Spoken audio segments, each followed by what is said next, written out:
The Legacy Bowl is tomorrow. I have the MVP of this week's practices, as well as 3 players to watch on each team in the upcoming game. Oh, yeah, it's locked on HBCU. Play my music.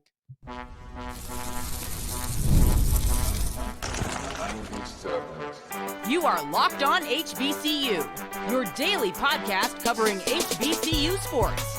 Part of the Locked On Podcast Network, your team every day. What's going on, family? Welcome back to another episode of the Locked On HBCU podcast, your number one. Daily one-stop shop for everything HBCU athletics, Monday through Friday, part of the Locked On Podcast Network, your team every day. And I, of course, am Darrion Gray, a.k.a. the Mouth of the South, Texas Southern alum and former TSU Herald Sports editor and current contributing writer at USA Today's Saints Wire. Thank you for going on this journey with me. Make a Locked On HBCU your first listen of the day every day. And remember, just because the mic cuts off does not mean that the journey is over. It just means it's time to follow me on Twitter at South Exclusives. Starts with an S and ends with an S. Today's episode is brought to you by FanDuel. Right now, new FanDuel customers can get $150 in bonus bets when your first $5 bet wins. We'll wrap up today's episode with a 2-part looking at the players to watch on Team Gaither and Team Robinson in the upcoming Legacy Bowl. But we all know the first thing that you have to do before you get to the game is you have to practice, and Elijah Williams has been the most dominant force out there at practice pretty much every day. I'm recording this early on Friday, right? So I'm recording this kind of earlier before all of the news about what happens on Friday's practices is released. But I can assume if Friday is anything like Thursday, which was everything like Wednesday, which was just like Tuesday, that Elijah Williams is going to be a dominant force yet again, because out of every single practice, all you've heard is they can't block Elijah Williams. Hey, look at Elijah with this spin move. Wow, look at the power of Elijah. It doesn't matter who you're looking at, whether you're on social media, whether you're reading up, whether you're looking at NFL Network, you have heard the name Elijah Williams at least 2 to 3 times over this week of practice. Maybe you've seen a couple of clips. And if you have, you knew who the MVP of this week practice was going to be. And it was Elijah Williams. Elijah Williams is not to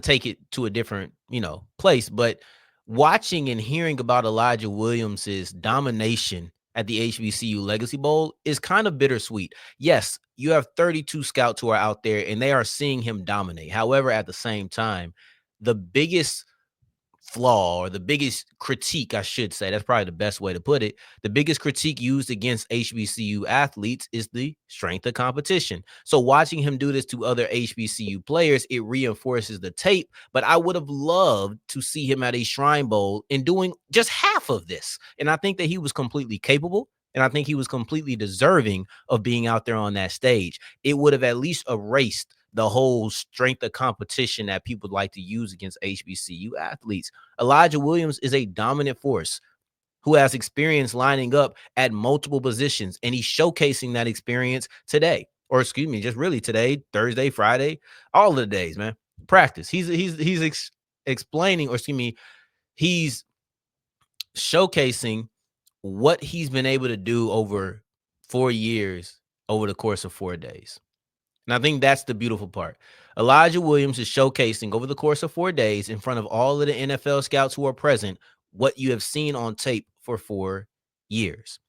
Elijah Williams is a guy who has lined up at defensive end. He's lined up at defensive tackle. The experience at these different places, showcasing the speed, power, agility. He showcases all of these different traits that says he's a scheme versatile player. You can line him up at a 3-4 defensive end. I think that's a really good position for him. You can line him up at a 3 tech. He's done some work at the 1 tech. You know that this is a player who is a dominant force. That's just shown every single practice. I've seen spin moves. I've seen bull rushes. I've seen long arms. I've seen speed around the corner. What more would you want from Elijah Williams? I know that I haven't seen run stop, and that's a part of the game, but I'm hearing that he's dominating in team sessions as well, which includes running the football. So now you get that aspect. There's nothing that Elijah Williams has left to prove. Coming into this week, I talked about guys who may want to step away from the game, guys who may want to, and when I say step away from the game, I don't mean retire. I mean actually choose to not participate in the Legacy Bowl. I think Elijah Williams is one of the guys who has earned the right to say, I'm not going to play. Do I think he'll do it? Probably not. But I mean, look, that boy out there in that 66, ugly number, but the move sure is pretty. Like the moves look good. I hate the number, but the moves definitely make up for it. This is to me, to me, well, this is what I heard. I heard that this was the best Legacy Bowl practice ever, right? Like, not just everybody. I'm talking about him. I heard that Elijah Williams is having the best performance by anybody in the 4-year history of the Legacy Bowl practices. So, I expect him to take off. I expect him to dominate. I thought putting him as one of my 3 players to watch on Team Gaither, that was lazy. So I said, no, we're going to give him a segment to himself. I was listening to Bucky Brooks, and Bucky Brooks, who is an analyst on NFL Network, he said that basically he's a standout of all the practices, which is something we've already said. But then he highlighted the heavy hands, the get off, the snap count anticipation, and then also the finishing ability. He highlighted all of these things about Elijah Williams. Let me see if I have. Well, I don't have the thing pulled up, but I wish I could have had Elijah's measurements.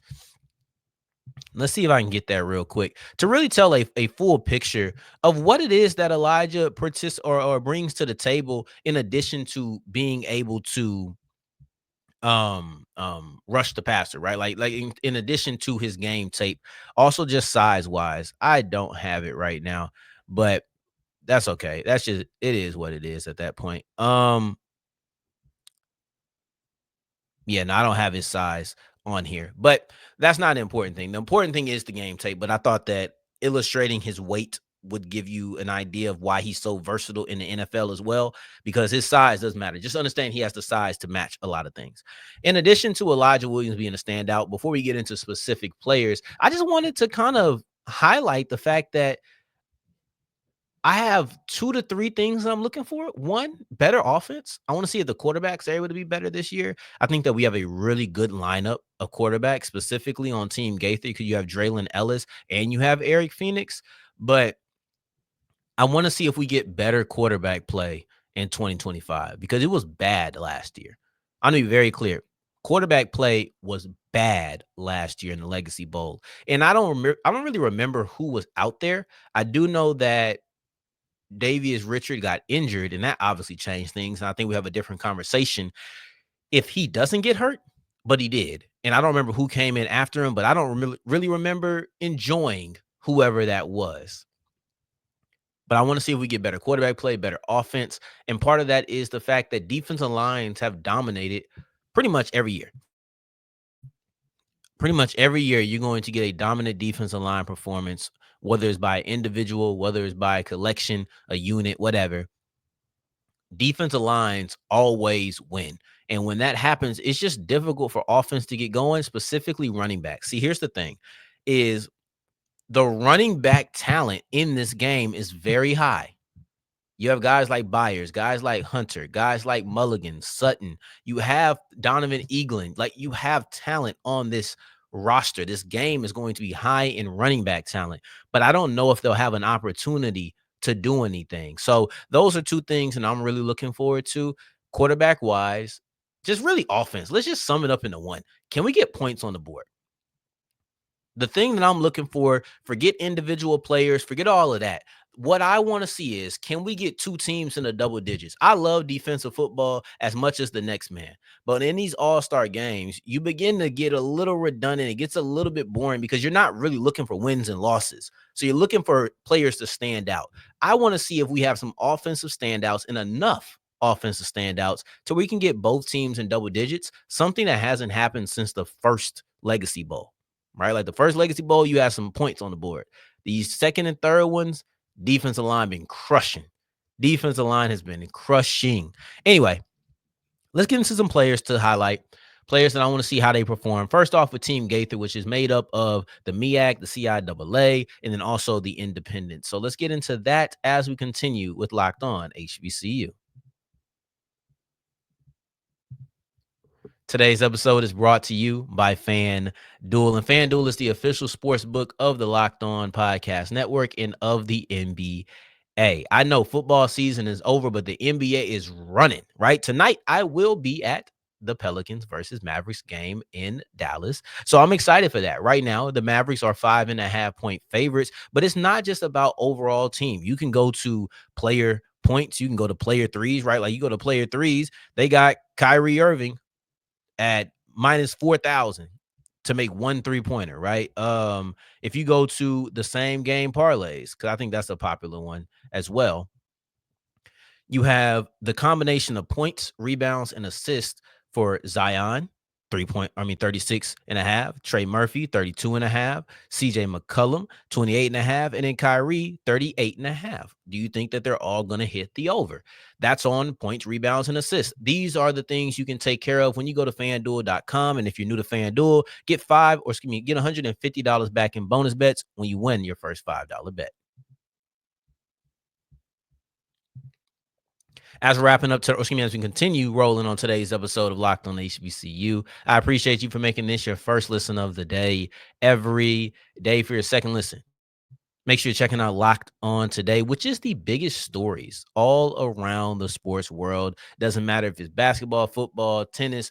You had the Four Nations just ended with Canada winning. Those doggone Canadians knocked off the U.S. team. But right now, we're at the Legacy Bowl, and I want to break down 3 players from each team that you need to look forward to, starting off with Team Gaither, which is the MEAC and the CIAA. The first name I want to mention is Joaquin Davis. So if you're going through, I'm just going to give you a quick little list of who it is. On Team Gaither, I'm looking for North Carolina Central wide receiver Joaquin Davis, Virginia Union defensive tackle Isaac Anderson, and then also Virginia Union running back Jada Byers. Those are the 3 players that I have a spotlight on, and I'll break down all 3 of those and why I'm interested in each one as we keep rolling. So if you take out last year was probably the worst year. And even then, you had Xavier Smith, who had a really good year. So maybe don't take out last year. But every year in the HBCU Legacy Bowl, you're going to have a wide receiver who stands out. I don't know what it is, but it's not every position. You're not always going to have an offensive lineman who stands out, of course, right? But you're always going to have a wide receiver who just pops. Sometimes it's the guy you're looking for. Sometimes it's not. Like in 2021, it's 2022. You had a big slot from Southern. I think it might have been 2022. Oh, yeah, I got this job in 2021 at the end of the year. 22, 23, 24, 25. I'm tripping. This game didn't even exist in 21. So maybe it was 23. I'm saying I've been here for every single Legacy Bowl. But so I think it was the year before last, basically. There was this big slot from Southern, and I think he was the guy who just took over. I can't remember, but every year you have a wide receiver who is going to pop and catch your eye. I think the best candidate for that this season or this run around is Joaquin Davis. The North Carolina Central wide receiver has been stealing the show since Monday, and I would love to see if he's able to put it all the way together with a big-time game on Saturday. Davis had a 4.4 40. He came in at 6'4", and he also had a 40.5-inch vertical. So you have size, speed, and explosiveness. That was the combine. He won the measurements with just, hey, I'm this tall, I weigh this much, right? Like things that he just came in and boom, sit on the scale or stand on the scale and do what you got to do. Then he came in with the testing in the shirts and shorts. So now what does he do when the pads come on? That's the real test. What does he do when the pads come on? And it'll be interesting. I think that quarterbacks and wide receivers do typically have a tough time getting on the same page in these games. But what'll be the most interesting is, will Joaquin Davis be able to get the ball? Because he is a field stretcher. He can do more, but he stretches the field exceptionally. Will we be able to see him in that aspect? Because defensive line typically wins this game. Will quarterbacks have enough time consistently? Because once you start getting rushed, that mental clock is fast. If you get sped up in the first quarter, you may not really calm down until the fourth quarter at best, because these guys are going to be in on rotation. So it's not like, all right, I get the entire first quarter, the entire second quarter, the entire third quarter to finally get my rhythm. You're going to have to be changing, whether it's Phoenix, then it goes to Ellis. Like, that's how it's going to be.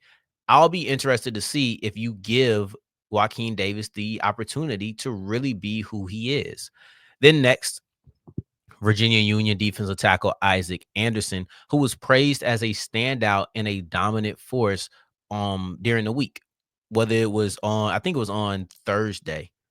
I think it was on Thursday that they highlighted Isaac Anderson, but he wasn't a player who was on the front of my mind coming into this game, I'll admit, but he was an extremely dominant force in the CIAA. He was a guy who led the conference in tackles for a loss with 15 and a half, and he's primarily a run stopper.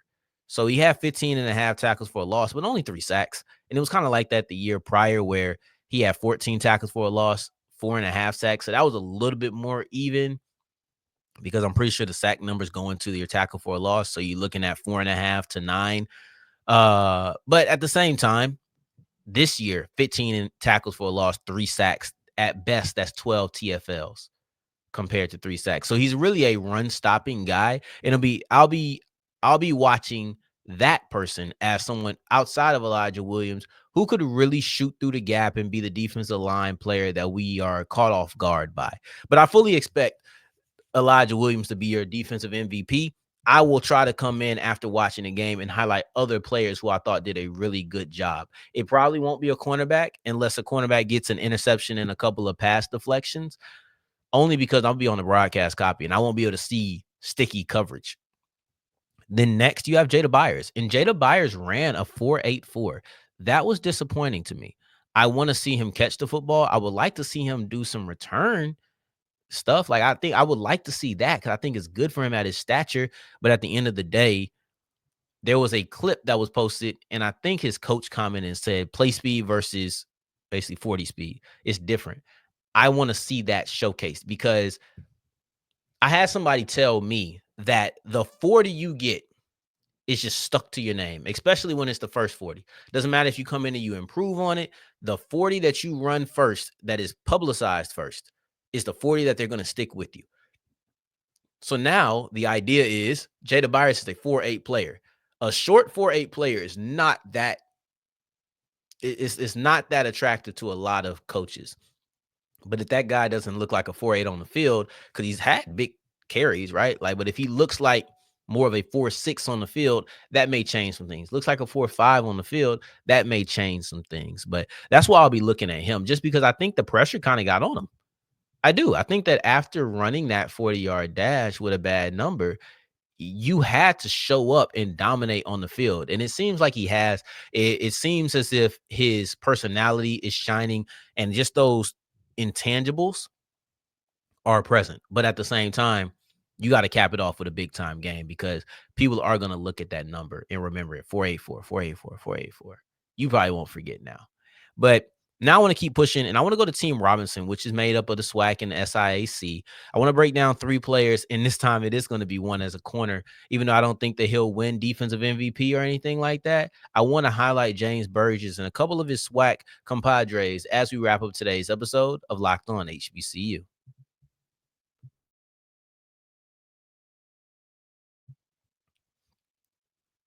As we're wrapping up today's episode of Locked On HBCU, I appreciate you for making this your first listen of the day every day, making it all the way to segment 3, and I thank you 2 times for that. Thank you.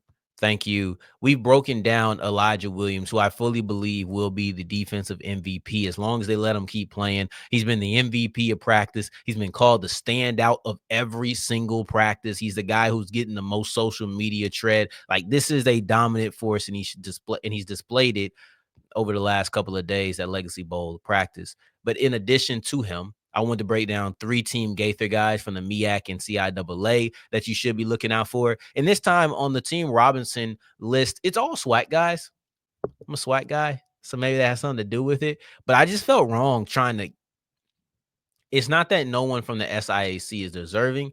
It's the fact that Burgess, Mulligan, Daniel Richardson, I really have interest in seeing what they can do. For Irv Mulligan, I know that he's been a winner.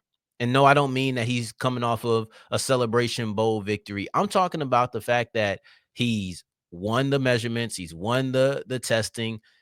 He seems to win people over.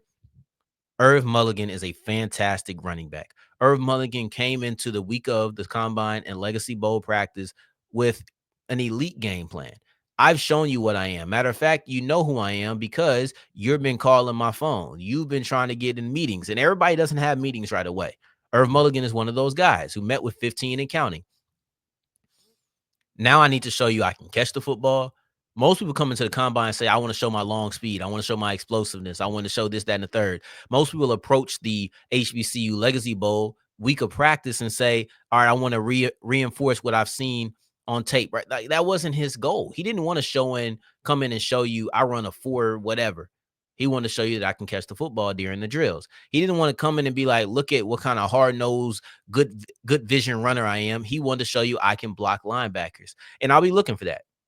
So when it comes to Irv Mulligan, if his game plan wasn't to reinforce what we've seen on tape, and his game plan was to say, hey, you know that I can catch the football. You know that I can block linebackers, right? I know you didn't see it much on film, but let me display it to you over the course of the week.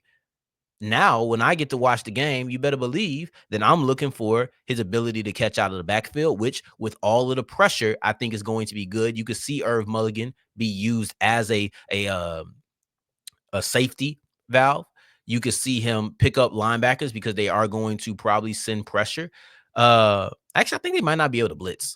If I'm not mistaken, last year they couldn't blitz, but you may still see that edge rusher come off. All right, you got to chip. You got to hit him. Can you chip this guy? Can you be back here waiting for a rusher and this guy comes free? Now you got to blast him. Can you save my quarterback? I'll be interested in these things. You may not see as much blocking because I don't think they can blitz, but if they can, yeah, Irv Mulligan got to kick it in gear, man.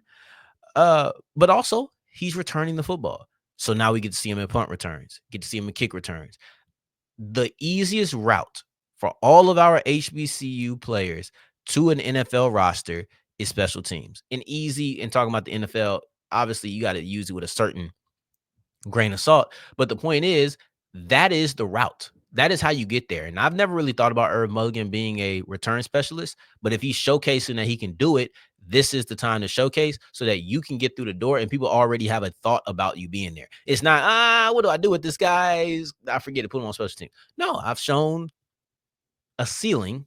I've shown potential as being a return specialist. The other guy I want to look at is James Burgess. James Burgess, I think, is primed to have a big game because quarterbacks and wide receivers, as I mentioned earlier, don't necessarily get on the same page that quickly. This is my experience in this game. It's been very disjointed passing efforts. With that, I think that Burgess is going to be a guy who is aggressive. I think he's a guy who's going to take chances. He's going to try to go get him one. Now, that could get him burnt, and he could be bad. But I see him as a guy who's going to be aggressive and try to go get him an interception. It wouldn't shock me to see 2 interceptions, maybe even 2 to 4 interceptions in total in this game. It would not shock me. You have guys who are going to be rotating in, no real chemistry with the players, no real time to get in rhythm in the game. You just got to hope that these 4 days of practice really worked for you. But I think as far as cornerbacks go, you'll see them get them a pick or two. Will James Burgess be one of those guys? That's the thing that I'm looking for, because I was kind of disappointed that he didn't do anything. It's one thing to not run, but he didn't jump. He didn't do agility drills at the HBCU Combine. I would have liked to see him do that. And in the way that Byers is kind of working from behind, I view Burgess is the same way. I view Burgess as a guy who he has to make up for not doing anything on Wednesday or on Monday, excuse me. Then the last person that I wanted to highlight is I want to highlight Daniel Richardson.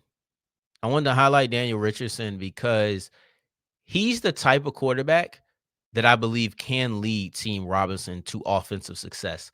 You're not talking about wins and losses here because he's not going to play the entirety of the game. But Daniel Richardson has occupied the pocket with great poise.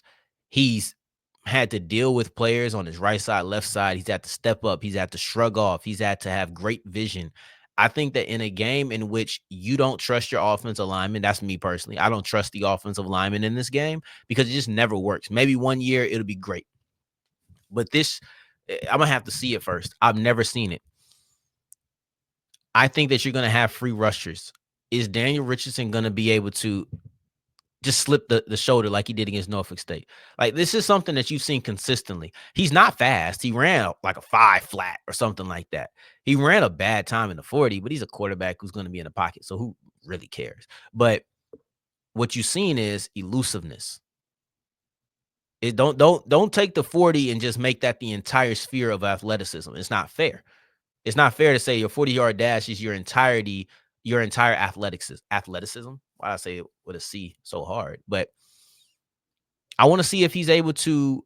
I want to see if he's able to have that same poise we saw him have during the year, the same vision we had, same escapability that we've seen him have. Daniel Richardson is the guy. As much as I like Eric Phoenix, I think he's more of a head-on runner. Daniel Richardson showed the ability in the pocket to say, I'm not going to be phased. I know when to leave the pocket. I know when to scramble, and I can throw on the run. This is the type of game where you're going to need that. So these are my 3 players on each side. For Team Robinson, you have James Burgess, Irv Mulligan, Daniel Richardson. Those are 3 players I'm looking out for. And then also on Team Gaither, you have Virginia Union defensive tackle Isaac Anderson. Then you have Jada Byers, also his teammate, in addition to Joaquin Davis, who was a big winner from the HBCU Combine. Remember, Elijah Williams is only not on this list because he has been such a dominant force. It would be a cheat code to say he's a player to watch. No duh. He's the MVP of this week's practices. So I appreciate you for making this your first listen of the day every day, going on this journey with me for yet another week. I hope that you'll be back next week. We'll talk about the Legacy Bowl on Monday. We have to get to Carson Vincent at some point next week. We were supposed to do it this week, but the combine, it starts next week. So we have to do it at some point because he's going into phase 3 of his process. And I think that this is a big deal for him. And I also break down what phase 1, 2, and 3 are, because I don't know if necessarily we know exactly what I mean by that. Anyway, that's next week. We'll recap this game. We recap this event. In the meantime, in between time until the next time, make sure that you're watching this. It's at 3 o'clock, I believe. I'll make sure. And I'm talking Central Time. HBCU Legacy Bowl. Time is it? I know it's tomorrow, but I'm trying to see. Buy tickets. Let's see. It's 3 p.m. Central Time. Make sure y'all checking that out on NFL Network. 3 o'clock Central Time. In the meantime, in between time, until next time we hear each other, family, take care. Stay blessed. Peace.